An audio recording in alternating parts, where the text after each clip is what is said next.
This channel does not promote any violent, harmful, or illegal activities. All content provided by this channel is meant for an educational purpose only. পশ্চিম বর্ধমান আসানসোল জেলার প্রধান শহর সেটা বহুদিনই প্রায় UP Bihar ঝাড়খণ্ডে পরিণত হয়েছে। লাগামহীন বহিরাগতদের এন্ট্রি, সেখানে যে শিল্প রয়েছে, যে তোমার দুর্গাপুর হোক, আসানসোল হোক, কুলটি হোক, বারাবণী হোক, রানীগঞ্জ হোক, সেখানে মাইনিং ইন্ডাস্ট্রি, সেখানে যে আয়রন অ্যান্ড স্টিল ইন্ডাস্ট্রি, কোথাও বাঙালিদের কোনো চাকরি দেওয়া হয় না।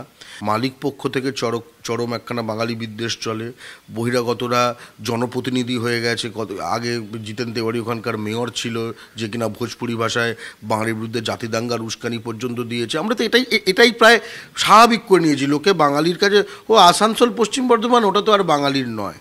করতে করতে জায়গাটা এমন জায়গায় চলে গেছে যে এই ধরনের ঘটনা যেটা তোমরা দেখাচ্ছ, তো সেটা ফেস করছি। এবং বাংলা পক্ষ সেখানে যথেষ্ট সক্রিয়।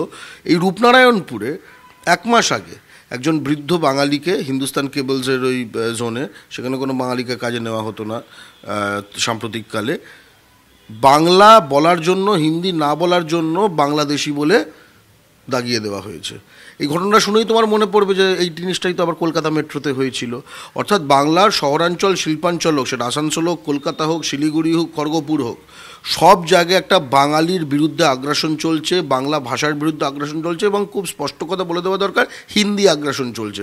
কোনো তামিল এসে তো এই কথাগুলো বাংলায় এসে বলে যাচ্ছে না, কোনো মারাঠি, কোনো মালায়ালি, কোনো কান্নাডিকা, এরা কিন্তু আমাদের ওপরে এসে চড়াও হয়ে এই কথাগুলো বলে যাচ্ছে না।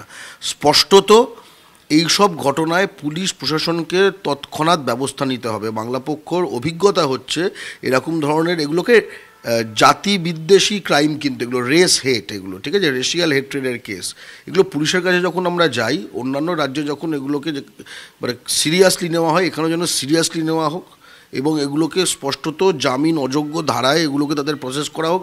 কয়েকটা কেস যদি একদম উদাহরণ হিসেবে তৈরি করে দেওয়া যায়, তখন কিন্তু এরা একটা অন্তত মানে কী বলবো, ভয় ডর হবে।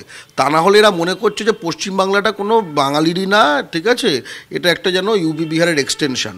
এটা কখনো আমরা মেনে নেব না।